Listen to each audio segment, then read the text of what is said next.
It appears that Meghan's gone mental over this particular idea. I know it's hard to imagine, isn't it? Miss Markle not wanting to do exactly what she's been asked or requested to.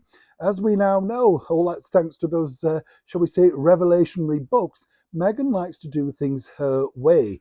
Unlike, of course, her paramour husband, Prince Harry, who seemingly will adapt to anything in order if the cheque is big enough, Meghan, even with the cheque big enough, cannot be persuaded to do this. As ever, though, what is it?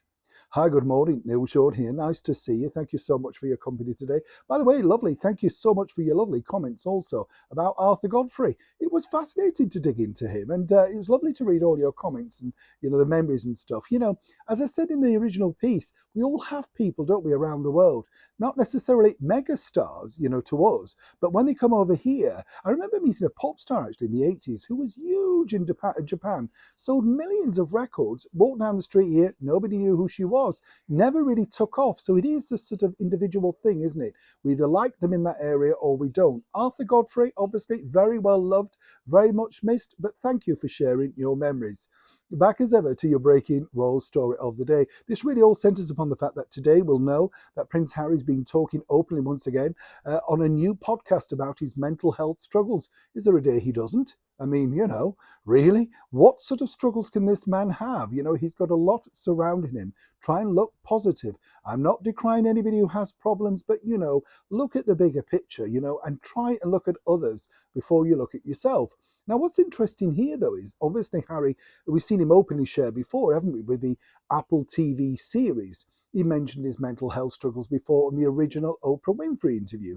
He's brought them up again on the Netflix docu-series. And, I think in many respects, it's very brave. It's something that really you're putting out there. And maybe a lot of people can get something from, if they can relate to it or not. But I'm not quite sure whether it's what people want or expect from someone in that particular position. But what was interesting, according to a very good source, and as ever we have to say allegedly, was this. Yes, the same person suggested that perhaps Meghan would like to sit down, can you imagine how well this went, and discuss her perhaps mental health state, given everything that she's gone through alongside her husband, the Duke of Sussex. According to that good source, this literally exploded. It wasn't something that Meghan was feeling comfortable to share. Oh no. Now you could take this two ways, couldn't you? You could say that perhaps she's a strong, willful, independent woman who doesn't necessarily need to put things on record. The other side of the coin is, of course, if one side of the partnership is detailing all their idiosyncrasies and their problems, their fears, their doubts, then, of course, perhaps that could be useful further down the line. That's the cynic in me, Now, the other side, of course, is that Meghan perhaps sees it that, well, why should she give that away and be part of a double duo of mental health discussions? Either way, it wasn't happening and there was a big check being dangled. So the bottom line is, if we want to know the mindset of exactly what's happening in the mind of Meghan Markle, we won't know through one of those particular podcasts or projects. It would be fascinating, though, wouldn't it? Because the question would have to be, why did you cut off your own family? Why did you remove them all from your wedding?